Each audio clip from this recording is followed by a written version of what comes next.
Hey everyone, and welcome to Real Life Real Crime Daily for Friday, May 19th. And I'm Jim Chapman. And I'm Woody Overton. And I'm Mike Agovino. Hello, everyone. TGIF. Good morning. TGIF it is. We're going to start this episode of Real Life Real Crime Daily off with some corrections and retractions. Oh, God. Well, I blew it big time in the episode for Thursday. Our international specialist. I want to thank the word police. Austin Powers himself. The word policeman. I want to thank our British superfan, Sally Ann Martin. Thank you, Sally. We love you. Who let us know Fancy a spot of that tea, the Sally. word Cup of tea. spelled R-O-W that I referred to as row, like row your boat yesterday, is actually pronounced row, like cow. So, row. Sally, And we want you to know that it was edited out. Jim and I told Mike that it was row. That's right. And Mike was insistent that it was row like the fish eggs. But we can't fix Mike sometimes. we appreciate you being on top of things. And, you know, that was key, that word, in a story about a Spotify skateboarding, knife wielding guy. So thank you very much, and keep that info flowing, superfan Sally Ann. I also want to acknowledge superfan Michelle Scamardo Taylor, who has joined the resistance. Yeah. Okay. In the beginning of the show, it's hard to get them to focus. They're doing a bunch of Resistance on what? Well, she has jumped on board Team Agovino and has come out strongly against the Buttafuoco haters. Oh, I saw that, yeah. And so I want to thank Michelle for having the courage to stand up against the hate crimes. Thank you, of Michelle, for being Mike's only the fan. anti-Italian slurs of my co-hosts. There are two other people who Park Sicilian. We're up to three now. So I want to say grazia to Michelle. What's her last name? Well, her maiden name is Scamardo. Oh, there you go. But she married a Taylor. I don't know what happened to her, but that's okay, Michelle. We love you. That's right. Right, we do love you. Love all y'all. Thank you for tuning in and listening and all that good podcastership we're supposed to say. Absolutely. And, you know, we're coming to the end of another school year. I know there's a lot of moms out there that listen to us, and it's prom season, and now it's graduation season. Big deal. And yeah, it's a huge deal. And during that time, we've had some things happen that we want to cover here. A mom helping her daughter get ready for prom has been killed in a crossfire of shootout. That's crazy. In Dallas, Texas. A Dallas woman helping her daughter get ready for prom was killed when she got caught in the crossfire of a shootout between two vehicles, police and families say. Now, the shooting, which actually occurred one day before Mother's Day, unfolded around 4 p.m. that day. People in two vehicles were shooting at each other as they drove, and 4 people were shot. Anna Marino, 39, was killed, and 3 male victims were hospitalized in critical condition. Police described Marino as a bystander and said the bullet entered her vehicle and hit her, causing her death. Marina was driving with her daughter Amy, who's a senior in high school, to get her hair done and pick up her prom dress, in which, you know, that's standard procedure in mother and daughter's lives. And the family learned of the news when Amy texted the family group chat.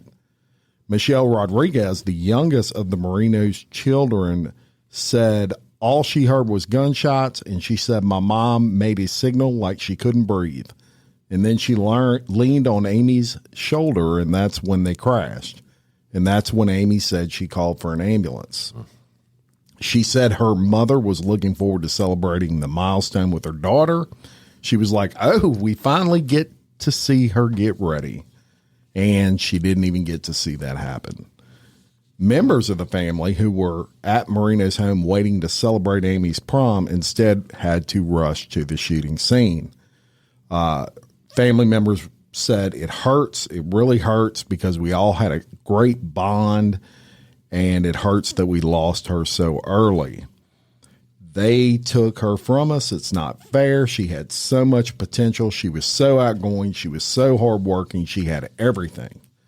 Now, a fundraiser has been set up to help families' funeral expenses and has raised over $7,000 as of yesterday.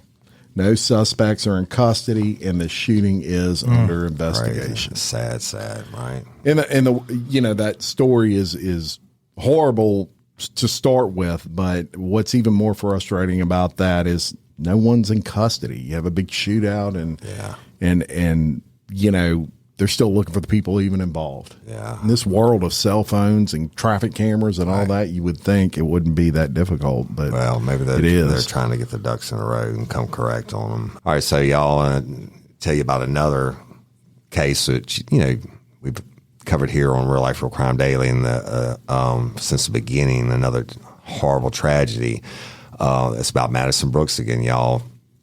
And yesterday, Kavion Washington, one of 4 people arrested in the rape of an LSU student, Madison Brooks, was formally charged by a grand jury on Wednesday, clearing the way for his case to head to trial. He's now charged with first-degree rape and video voyeurism. Now, I told y'all that I believe there was a video. If they had a video of her getting out of the car, they had a video of them having sex with her or raping her, right? So Washington, 18, and a minor accused of raping Brooks while she was drunk in the back of a vehicle just hours before Brooks was fatally hit by a car on Burbank Drive.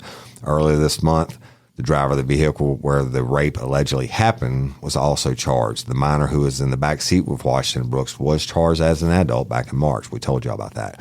On Wednesday, Washington was also indicted for sexual battery and first-degree rape in a separate case out of East Baton Rouge. The other suspect in that case, a 19-year-old Carson Jones, was charged Wednesday for first-degree rape as well. The news came just a day after a grand jury in Livingston Parish indicted Washington for first-degree rape in another case dating back to 2020. And it was involving the juvenile who was 12 years old at the time. That we told you about it on Real Life Real Crime. And the accusers in both of these cases came forward in the weeks after Washington's arrest in the Madison Brooks investigation. And I would like to believe that we had a part in that when we did a call out to anybody who may have been a victim or alleged victim of these people to come forward. So that's, it's down and looking at three separate,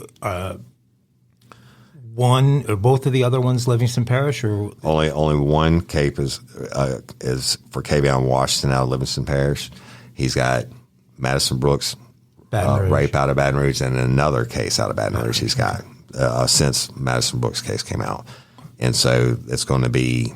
but the Madison Brooks will get adjudicated first. Right? It should, as it appears. I mean, it's the order they... Well, I don't know.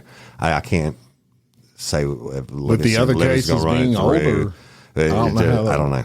Again, and there's going to be delays, and the defense is going to do motions and whatever. And so our justice system is slow, but it is the best in the world.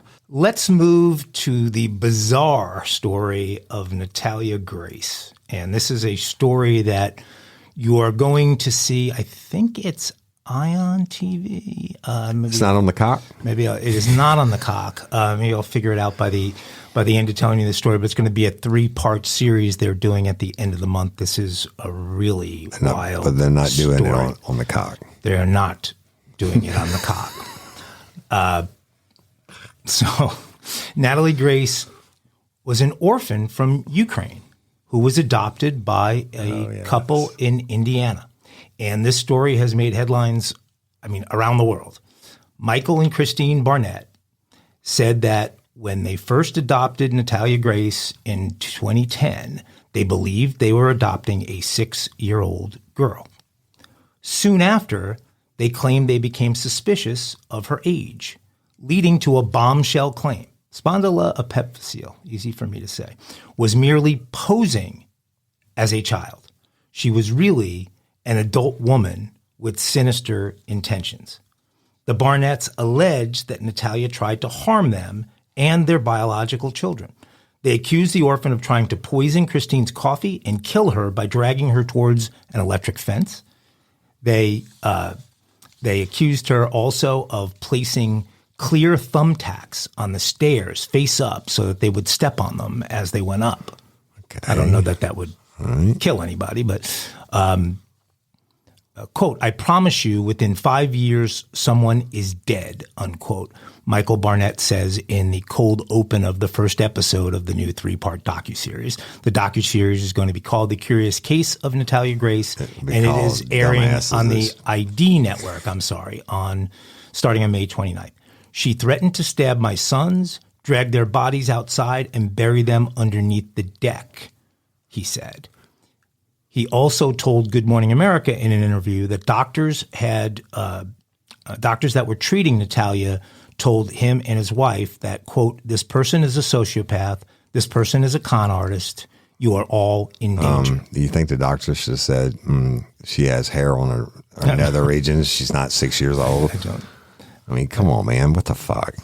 Okay, we'll get back to the doctor in a second.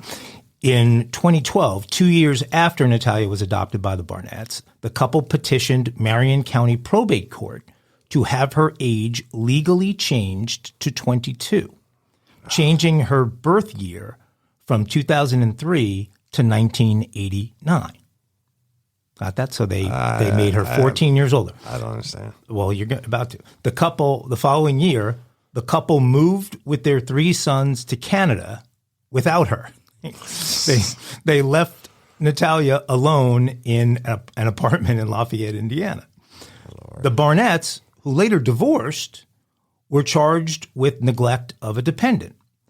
Prosecutors couldn't charge the couple with neglect of a child because the Barnetts had legally changed Natalie's age to 14 years older.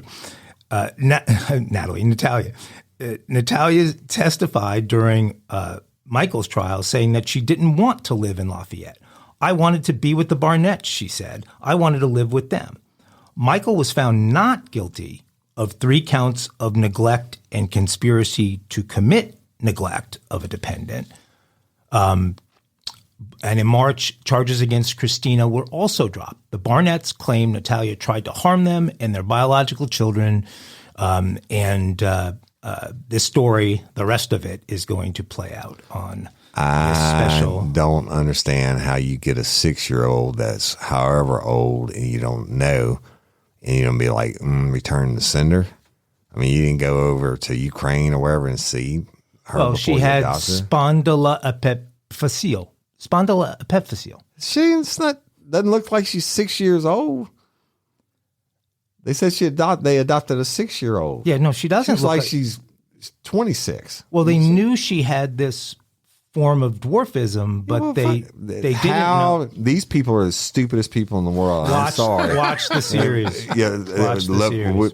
Jim will put up that picture of this person, and if you can get that confused with a 6-year-old, that's right. They got whatever they had coming to them. It's like the people that move into the haunted house and it's like, get out. And then they're like, oh no, I don't think we're going to but maybe since, she was, conniving, maybe she was using Nair on all of her regions where she might have hair. Like maybe she's 6 years old.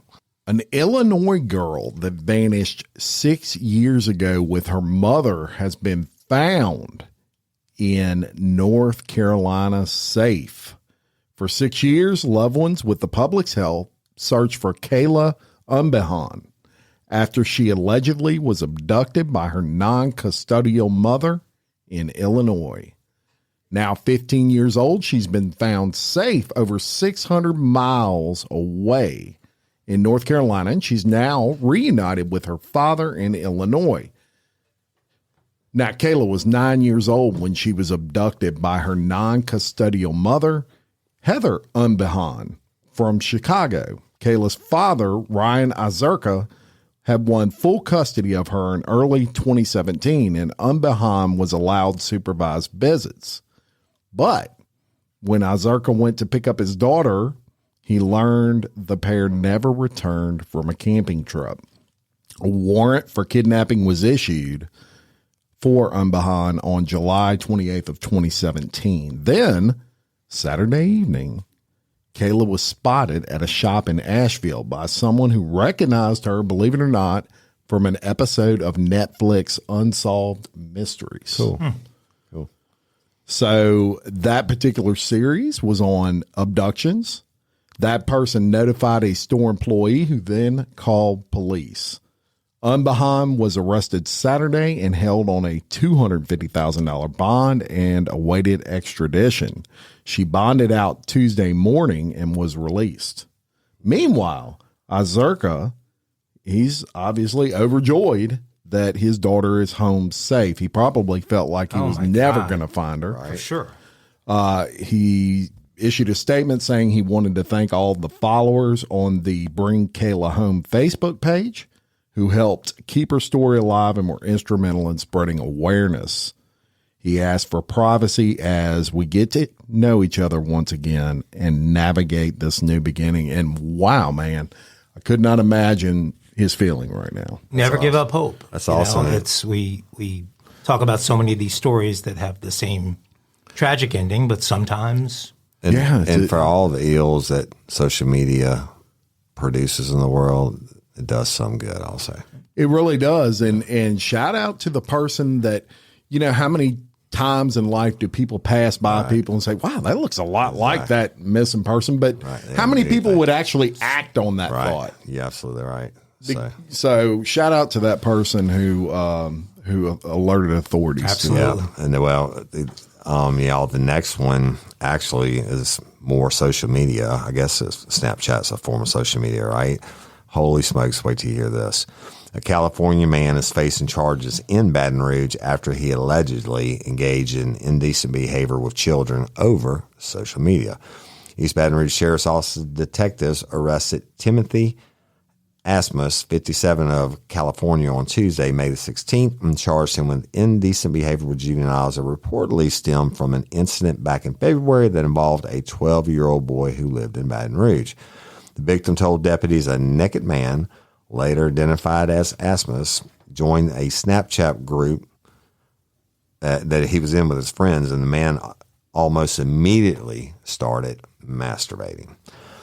The incident behavior was recorded by the victim and turned over to law enforcement. Detectives said they connected the man's username and IP address to Asmus at his home in Oxnard, California, and the victim positively identified him as the person seen. Asmus was booked in the East Baton Rouge Parish Prison. I guess I thought Snapchat went away. No. So you can save like a video on it? Well, in this instance, to my understanding, the child filmed it from their cell phone. So they were looking on so they filmed it off one cell phone and they were filming from another. Yeah. Because I don't have Snapchat, but I thought like that and like Tinder and shit like that just erased automatically. You have to you have to accept someone into your group, though, right? I mean, he can't just come into someone. You would probably have to accept him, but I mean, he could say he's anybody. Yeah, you don't have to know them to accept him. So he could have said he was 12-year-old Jeffrey wanting to talk about gaming, and they let him in, and he pulls out his willie. Jim, Mike is trying to get some knowledge so he doesn't go to jail for shit like this. Just go ahead. Really? You should go ask your AI about Snapchat and all the legal loopholes about masturbating. Well, actually, I went in a different direction with our AI because when I saw the title to this story that Jim had researched, I didn't know exactly what was going to happen in the story, and so I actually went to the AI and asked for the top 15 euphemisms for masturbation, and which I thought, hey, let's have a game real quick. Would be funny. The top 15. I bet you we can probably get you the top 5. Jacking off, spanking the monkey. Well, I think this is that. Wait, hold on, because he's doing a game, and you're doing jumping a game? forward. I thought she was just going to read them. We could do it again. What's unfair to do the game because I know the answer. I could have you two go against each other in the game. That's fine. Okay, so we're playing. It's like categories. Yeah. So the category is masturbation. You have to give a euphemism for masturbation until one of you gives up and can't do one. Okay. All go. Right. Spanking the monkey. Jacking off. Yeah, that's a good one. Bopping the bologna. Choking the chicken. Yeah, that's a good one. Playing with the ball-headed rat. Okay, these answers are taking too long. What did you play? What do you do to the bald headed rat? Smacking the bald headed rat. Stroking the willy. Okay. Choking the one-eyed snake. Let's end the game. I'll give you. These were the top 15 according to ChatGPT. Well, I changed this one for the benefit of Mr. Chapman, and number one was stroking the anaconda. Yeah. It actually was stroking the snake. But milking the lizard. Milking the lizard. Choking the chicken. I love this one. I'd never heard of this one. Jacking the beanstalk. Polishing the bishop. Polishing the bishop. Burping the worm. That's my new favorite. Spanking the monkey. No, here's my other favorite. Pumping the porpoise. Oh, my God. Taming the Eskimo. I don't get that. Cacking the squirrel. I don't get that one either. Doing the Ray Charles. That's really, if you think about it, that's really good. Right. Badgering the witness. That's a good one. Tickle the pickle. Yeah.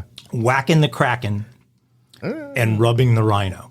Okay. Those were the top 15. But Jack and the Beanstalks got my vote. What's that? Woody's taking my list. Because one is burping the worm. That's it. It takes it from me. Yeah. All some great true crime, research people. from the I-Team. You get all kinds of information. You never know what you're going to get on Real Life Crime Daily. Daily. Holy shit, that made me laugh. Hey, y'all, let me tell you about Gobble. All Gobble meal kits are pre-prepped. That means less work for you and less waste in your kitchen. Their meal kits include everything you need so you can save time at the store or just skip that trip entirely. I got the box in and I had 3 different meals. I had a Kung Pao chicken, crispy fish tacos, and a beef bourguignon, however you say it. But let me tell you about the classic beef bourguignon. Look, it came with beef pot roast and a beef broth concentrate, red wine demi-glaze, cremini mushrooms, cipollone onions, mashed potatoes, baby carrots, and rosemary thyme butter. It was so easy to make. Literally like 15 minutes it took Cindy. And let me tell you something. And all the dishes were fire, but this thing was like a taste explosion in my mouth. It's just unreal. We've got to spend more time together and more time doing the things we love because everything came in this one single box right to my door. So see what a difference Gobble will make for your household. Right now, they're offering my listeners a fantastic limited time deal. You get $120 off across 4 boxes plus free shipping and free cookies. And let me tell you, those cookies, I ate one that was sin baked and it was delicious. Go to gobble.com/reallife. That's GOBBLE.com/real-life for $120 off your first 4 boxes. This offer is not available on the home site, so don't miss out. This is genius. It's taste explosions in your mouth like you never had. Hey ladies, are you feeling overwhelmed by hormonal changes? Well, you're definitely not alone. There are more than 1,000 hormone disruptors living in our environment right now. It's in your food, your water, the air you breathe, the clothes you wear, your skincare products. They all mess with your hormones. Then there's the natural hormone changes your body goes through, premenopause, menopause. And while it's a natural process, it doesn't mean you have to suffer through it. The good news is you don't have to suffer through it anymore because now you have Hormone Harmony, a formula made only with herbal ingredients that are shown to reduce hormonal symptoms in women of all ages. Hormone Harmony is not just a hormone support and supplement. It's become a phenomenon. Women can't stop talking about it on social media. A bottle of Hormone Harmony is sold every 24 seconds. And the biggest benefit? Well, my wife says it makes her feel like her own self again. And that's what women mention over and over in the reviews. And there are over 30,000 reviews for Hormone Harmony. And for a limited time, you can get 15% off your entire first order at happymammoth.com. Just use code RLRC at checkout. That's happymammoth.com and use code RLRC for 15% off today. That's happymammoth.com and use code RLRC. All right, so we're gonna move on to wait. I can't believe this. We interrupt today's Real Life, Real Crime Daily for this special Real Life, Real Crime Daily Royals News Bulletin. Fuck you. No. On Tuesday night in New York City, the courageous and brave and courageously brave don't do it. This is a crime. This is a really important story. On Tuesday night in New York City, the courageous and courageously brave semi-royal Duke and Duchess of Sussex were once again victimized. This time, it was a near catastrophic car chase involving paparazzi. Prince Harry and his wife Meghan were involved in a chaotic car chase with paparazzi in New York on Tuesday night that could have resulted in a catastrophic outcome, their spokesperson has allegedly alleged. God. The Sussexes were pursued by photographers after leaving the Women of Vision Awards, where the Duchess was honored for being both a woman and being able to see. The near-catastrophic, almost fatal, life-threatening, and death-defying car chase through Manhattan, where no car in history has ever gone faster than 35 miles an hour, left the couple badly shaken. Police said numerous photographers made the Sussexes transport challenging. You're now officially in timeout. No, but listen to this is important. Police and numerous photographers made the Sussexes transport challenging, but there were no reported collisions, injuries, or arrests. According to the couple's account, the altercation with photographers was prolonged and involved multiple traffic violations.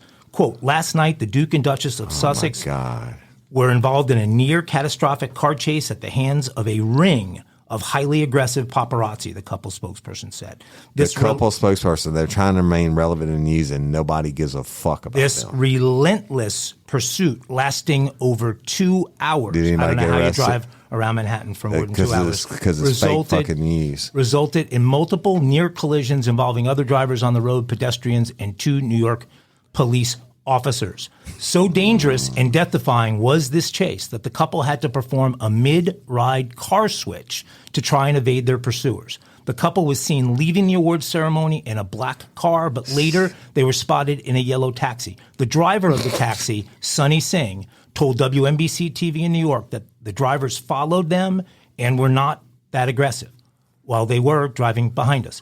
We were just making left turns and right turns, and that's it, Singh adding that the Duke and Duchess appeared nervous when they got in his taxi and that a security guard with them got out of the taxi at one point to tell the paparazzi to move. WNBC said that Harry and Meghan gave Singh $50 for a $17.50 cab ride to show their appreciation for his heroism.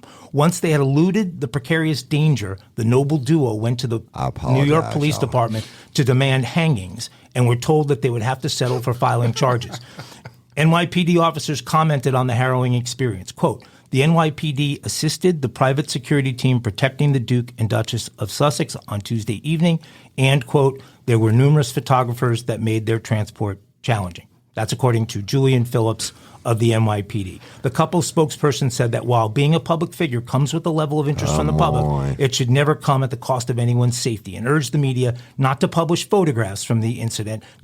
Dissemination of these images, given the ways in which they were obtained, encourages a highly intrusive practice that is dangerous to all involved. Both King Charles and Buckingham Palace, as well as Prince William and Kensington Palace, told CNN they would not be making a comment about the incident. This has been a special Real Life, Real Crime Daily Royals Bulletin. Now back to your regularly scheduled Real Life, Real Crime Daily episode. And are there any listeners left? Wake up. Sorry. We apologize. We can't control Mike sometimes. He did that shit unannounced. That he knew better than to announce it. I should have took a video. All right, back to victims. They're so victimized. Well, of course, he is an across the pond specialist. Although those people are just trying to stay in the news. That's all. Back to your regularly scheduled programming. We're going to talk about, since we just talked about masturbation, it felt like a good time to bring up OnlyFans.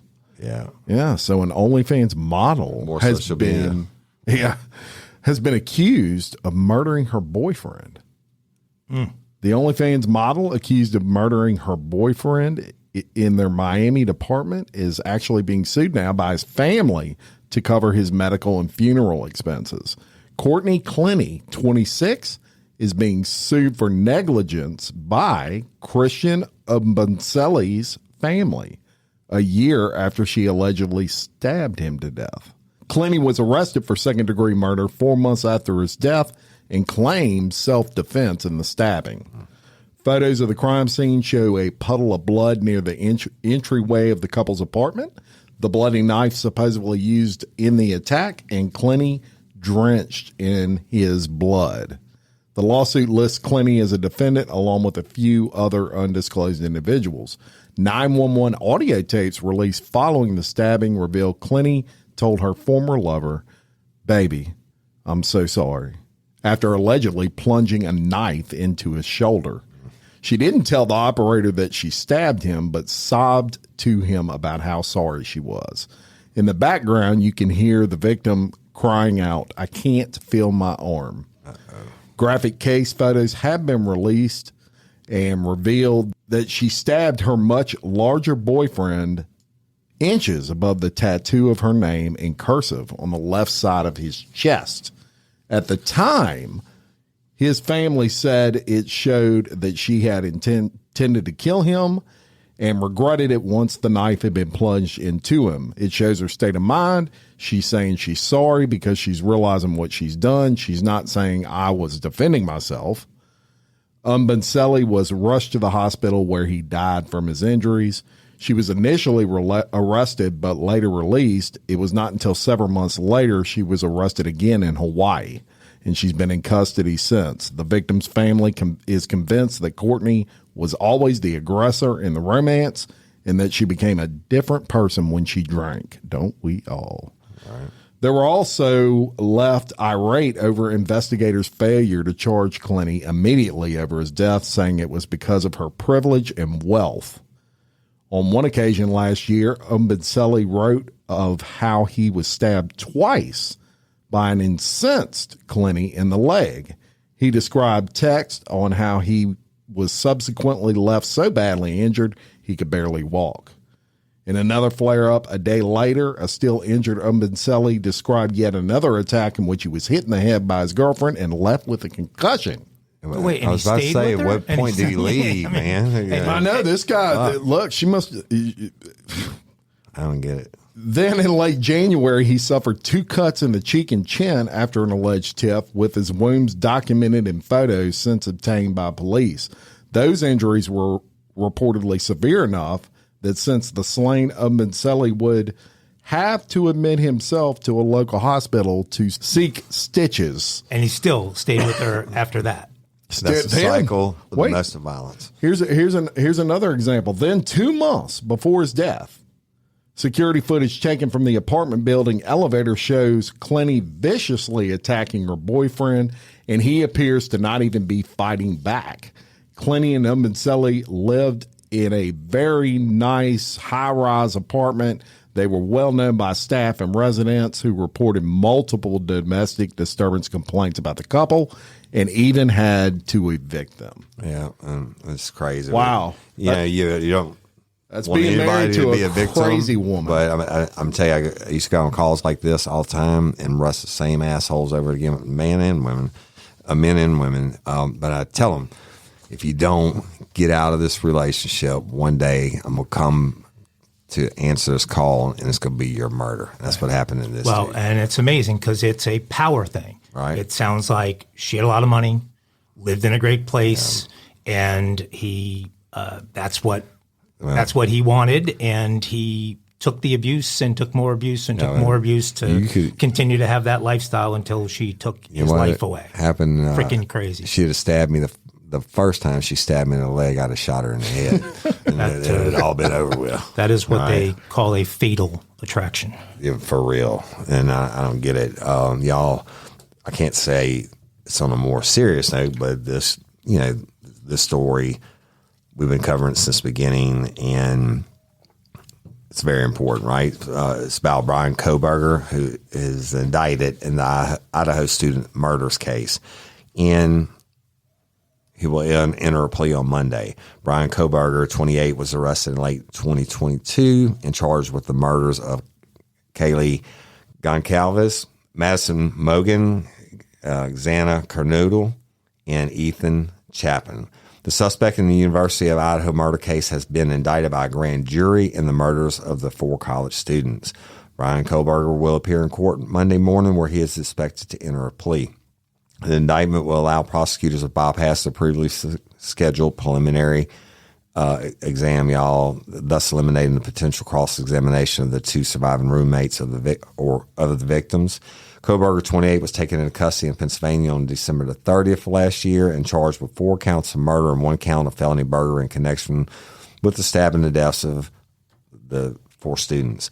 Kohberger was arrested at his parents' home in Albright, Pennsylvania, and was quickly extradited to Moscow, Idaho, to face charges against him. He's going to have his day in court. Naturally, he's going to plead not guilty. I know what Mike's going to ask on this is the preliminary exam gets canceled out anytime you have a grand jury indictment. Sometimes, like if I get a warrant for your arrest for murder or whatever, before it goes to the grand jury, you might get the preliminary exam, but in this case, they already knew it's going to be a death penalty case, so they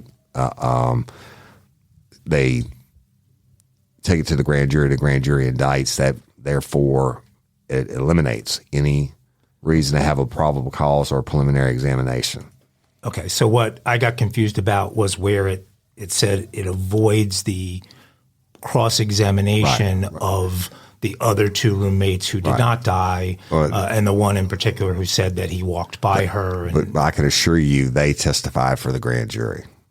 See what I'm saying? But if you have a preliminary examination, the defense has a right to interview them. Basically, it's a free shot for the defense to find out what the prosecution has. Exactly. The grand jury is a secret grand jury. They'll come back and read the indictment, burglary, and the 4 murders.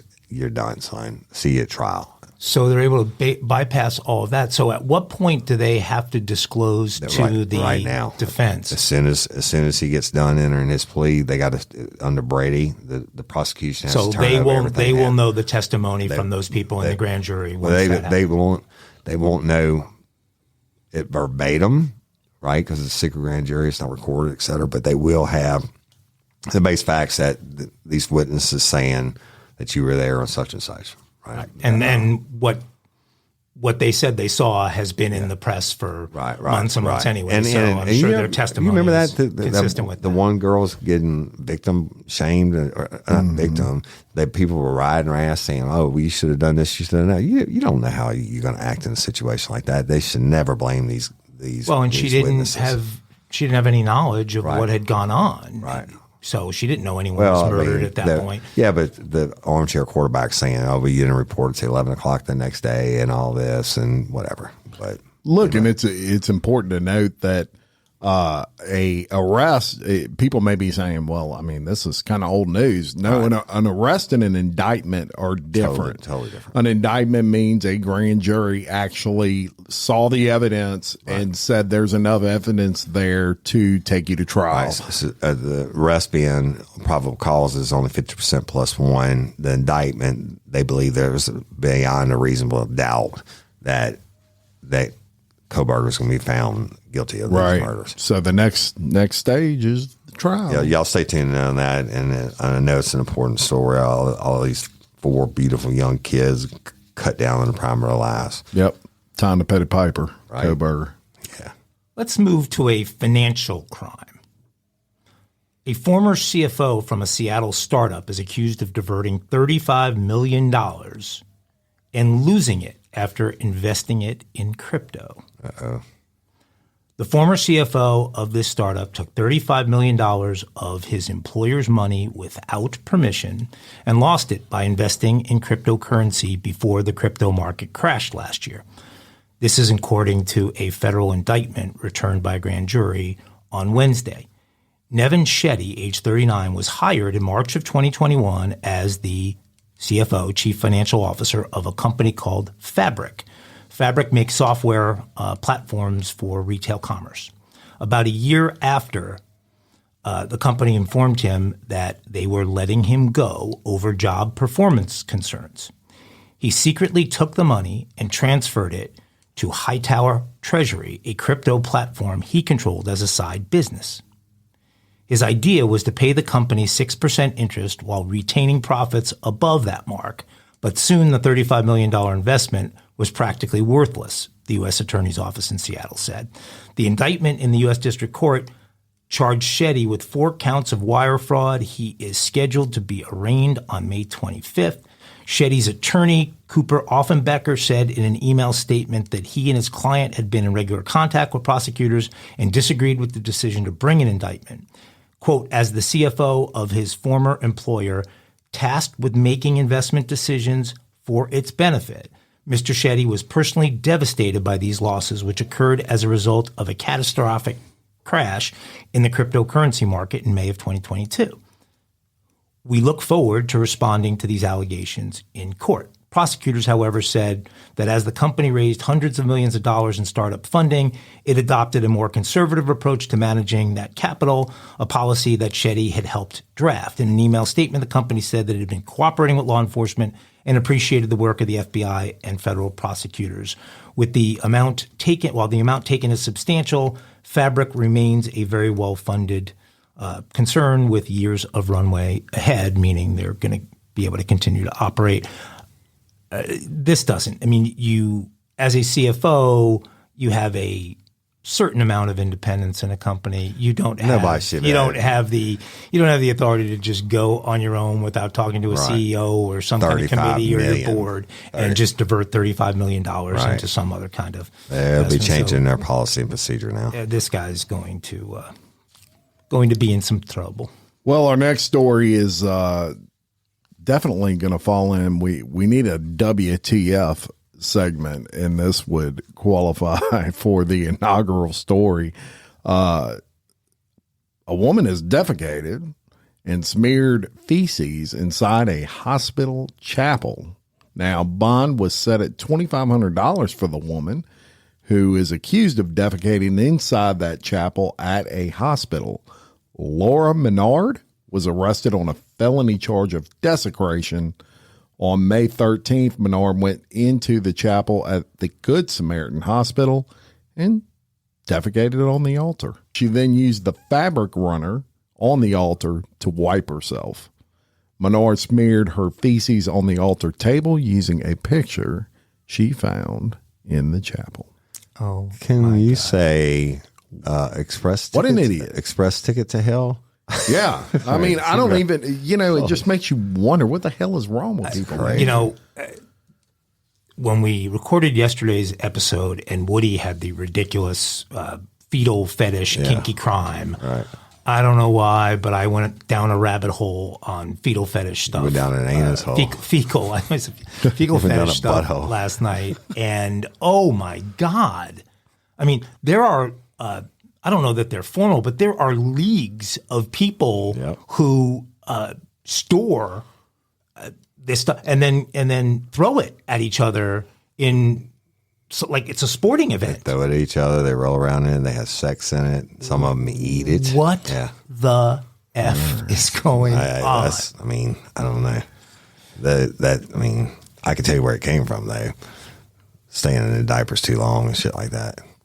Well, I did make a change to household policy though following that. Which is my wife now has to tell me every time she poops. She poops, yeah.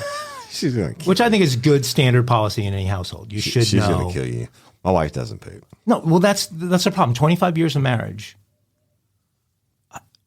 I don't know what my wife's farts smell. She's never farted in front of me. I mean, what's the deal, ladies? I don't know.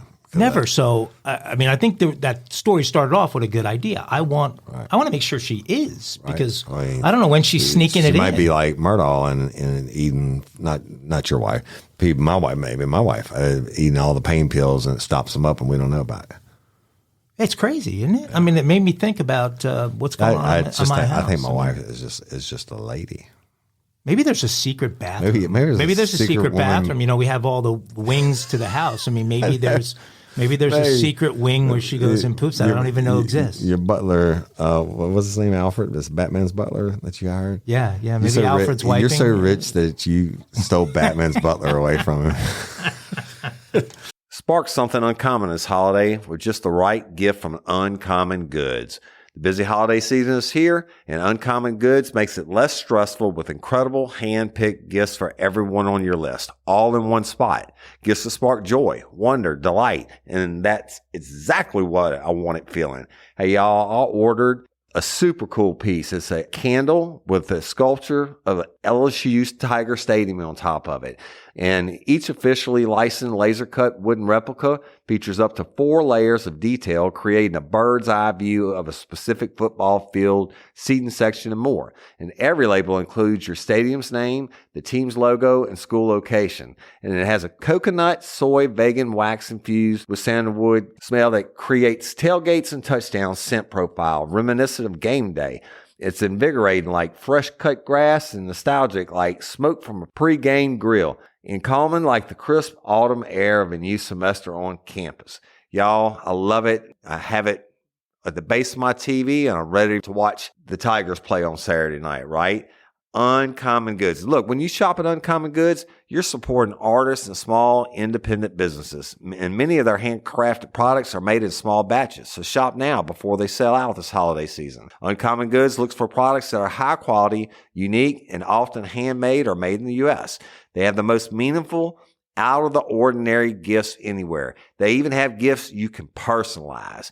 From holiday hosts and hostess gift to the coolest finds for kids to hits for everyone from the book lovers to diehard sports fans. Uncommon Goods has something for everyone, not the same old selections you can just find anywhere. And with every purchase you make at Uncommon Goods, they give $1 to a nonprofit partner of your choice. They've donated more than $3 million to date. So to get 15% off your next gift, go to uncommongoods.com/RLRC. That's uncommongoods.com/RLRC for 15% off. Don't miss out on this limited time offer. Uncommon Goods, we're all out of the ordinary. Teen murders 3 elderly women in purely random New Mexico shooting. Authorities identified 3 people killed in Monday's New Mexico shooting as 3 elderly women. During the Tuesday press conference, police confirmed Shirley Bolta, 79, Gwendolyn Schofield, 97, and Melanie Levy, 73, died while driving through a Farmington, New Mexico neighborhood. Ivy was the daughter of Schofield, say police, and the pair were in the same vehicle when they were fatally shot. This is such a tragic event. It's overwhelming to the senses, the deputy chief told reporters. I don't care what age you are. I don't care what else is going on in your life. To kill 3 innocent elderly women that were just absolutely in no position to defend themselves is always going to be a tragedy. On Monday, police said in a statement that they confronted and killed the gunman identified as 18-year-old Farmington High School student Bo Wilson after receiving more than 100 calls reporting the shooting. More than 100 rounds were exchanged between the shooter and police.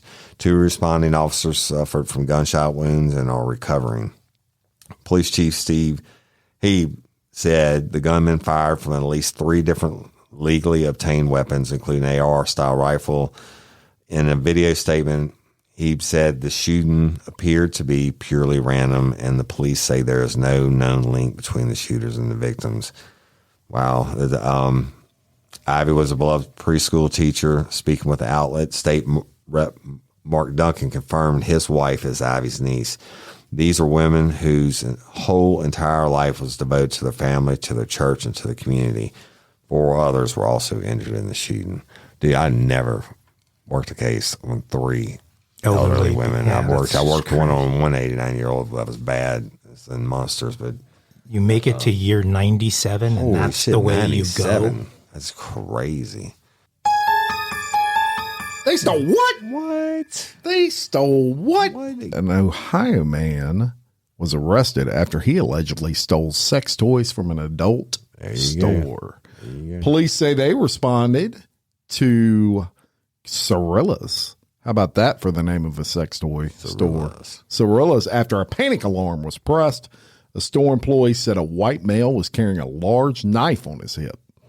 Police said they saw Josh Millsap, 28, exiting the adult store, and police say he admitted to stealing the sex toys.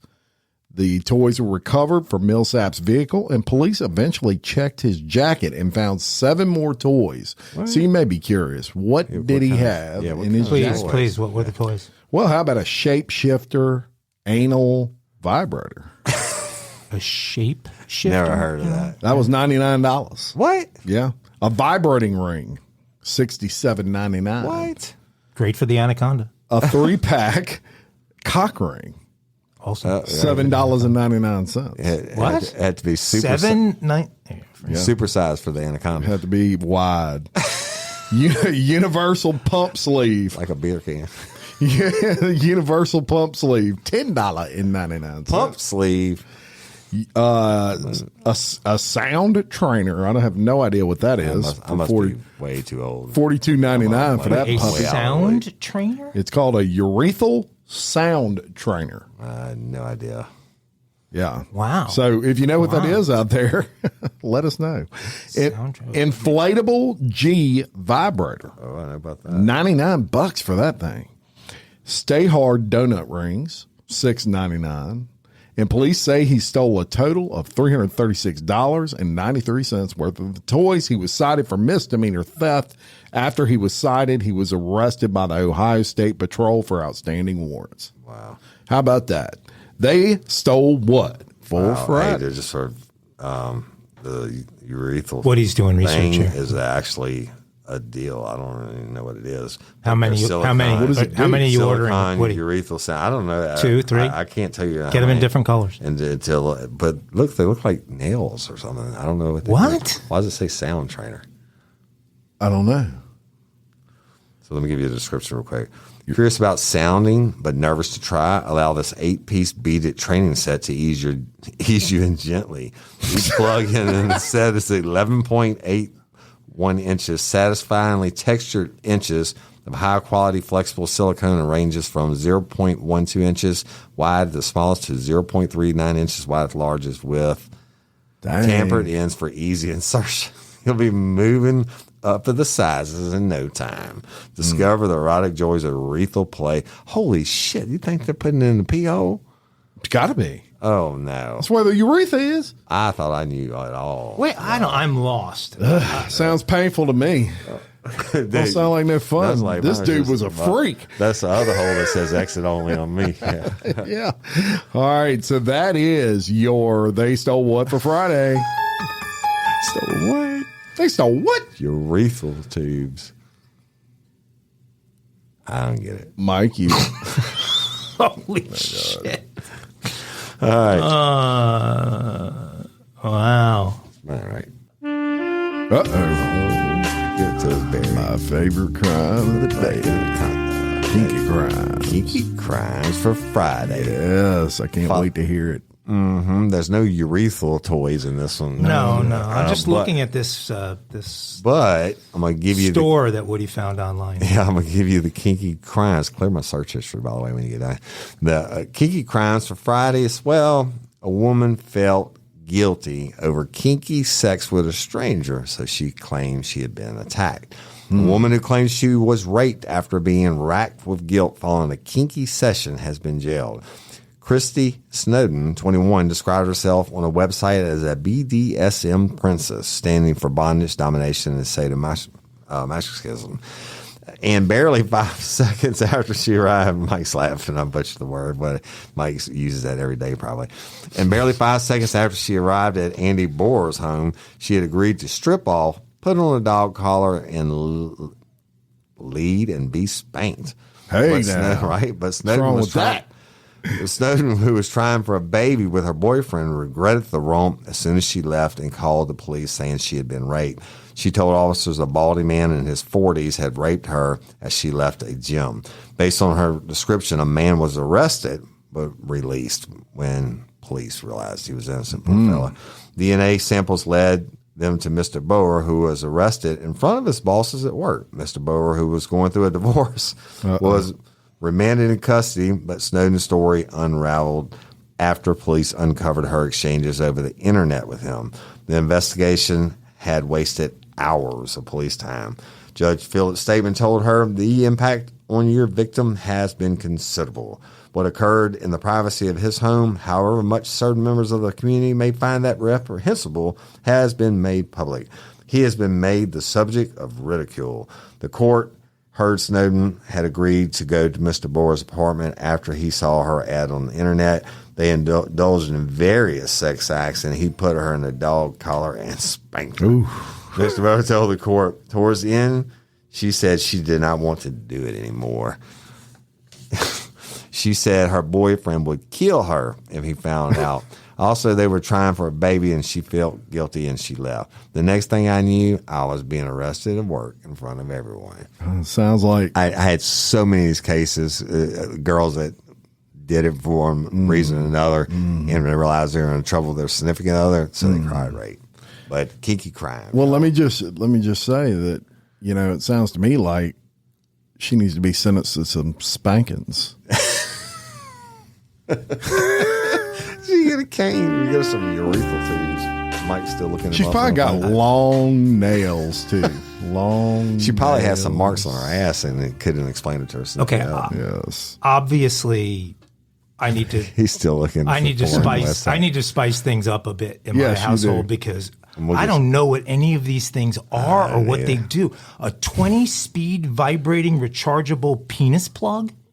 Like, what do I do with this thing? Seriously, does that end go in? I think that's what the urethral tube trainers are for.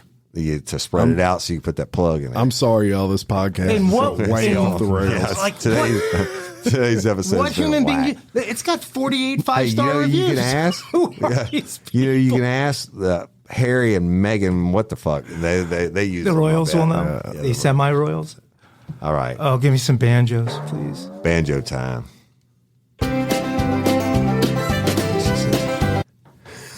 I'll try to pull this off, folks. I am seriously affected by what I've read in the last minute or two.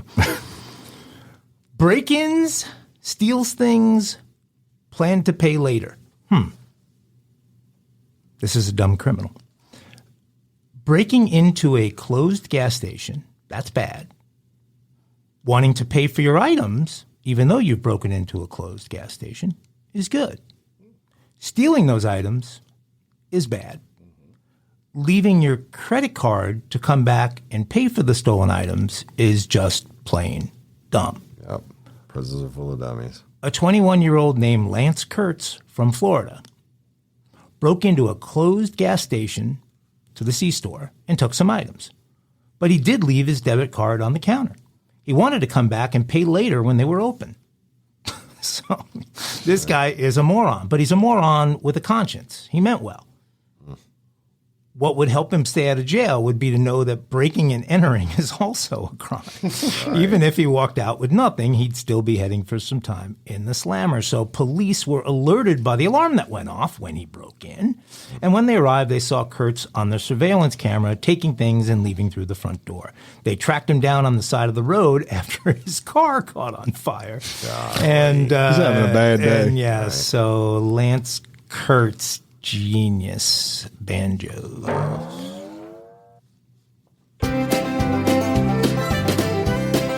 That's a dumb criminal. Leave your debit card, huh? Yep. I'm going to pay for it later. All right. It's This Day in Crime for May 19th. And we're going to tell you a couple things. We're going all the way back, y'all. All the way back to 1536. And Anne 15. Boylan. Oh, yeah? You familiar with Anne I heard Boylan? that name. Bolin. That's it. Boylan. Anne Boylan. That's what he said. It's Reese's, not Reese's, by the way. Yeah. And it's Row, not Row. It is Row. All right. So she's executed. It is Mrs. Or whatever you said a minute ago. Massachusetts. She is executed under the rule of husband, Henry VIII. I am Henry VIII. I am. She is charged with incest, treason, and adultery. And that was back in the days when they really executed. They really cared too about those charges. And in 1994, so we'll bring you a little closer to the present, John Wayne Gacy is executed by lethal injection. Good riddance. Killer clown. The true for those clown. that are unfamiliar. Fake ass clown. It was the second killer clown. That was another killer clown. Yeah, and then he's the first original OG. And that was this day in true crime history. Well, gentlemen, I really, really enjoyed it. I'm sorry. I'm not sorry. And it went off the rails several times, but No. Stayed on the rails. Jim, you had one more treat you were going to do today. I'm glad you. Yeah. So, y'all, we have a little. We like to educate on this show when we can. Educate. Whether it's good education or bad education, we like to educate. Yeah. So we are going to do some state crimes that you may not realize are crimes. And we're going to let Woody draw this first one. All right. And we've got all 50 states in there. I'm going to reach deep. No representation for the US No Virgin Puerto Islands Rico. or Puerto Rico. All right. No. The state Guam. is Iowa. Yeah. And what is the obscure crime? The obscure crime is one armed piano players must by law perform for free. Wow. That's fucking crazy. That's cold-blooded. Right? And Where look, does that come from? these are legit crimes that are on the books in each state. Shit, that's fucking excellent. So only you could come up with something Well, like that. Jim. I doubt the one-armed piano players are going to move to Iowa on that basis. Right? They're going to live somewhere else. Discriminating against You're hurting your population growth. That's right. That's That is right. crazy. They got to perform for free if they got one on. Yeah. So what there you the go. hell went on at what point in history that led to the I have creation? no of idea, that? but somebody broke that rule or did something bad somewhere.